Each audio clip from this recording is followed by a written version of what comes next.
Middle ઇસ્ટમાં ચાલી રહેલા યુદ્ધની હવે ભારતના નાગરિકો ઉપર અસર પડી રહી છે।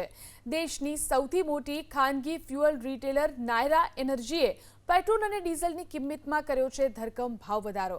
નાયરા એનર્જીએ પેટ્રોલમાં પ્રતિ લિટરે 5 રૂપિયા 30 પૈસા જ્યારે કે ડીઝલમાં પ્રતિ લિટરે 3 રૂપિયાનો વધારો કર્યો છે, જેના પગલે અમદાવાદમાં હવે નાયરાના પેટ્રોલની કિંમત આશરે 99.65 રૂપિયા અને ડીઝલની કિંમત પ્રતિ લિટર 93 રૂપિયા 7 પૈસા રહેશે।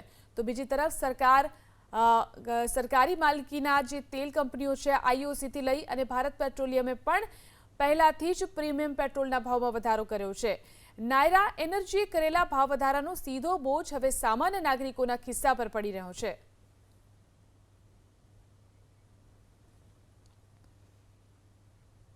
મિડલ ઇસ્ટમાં ચાલી રહેલા યુદ્ધની હવે ભારતના નાગરિકો ઉપર અસર પડી રહી છે। દેશની સૌથી મોટી ખાનગી ફ્યુઅલ રિટેલર નાયરા એનર્જીએ પેટ્રોલ અને ડીઝલની કિંમતમાં કર્યો છે ધરખમ ભાવ વધારો।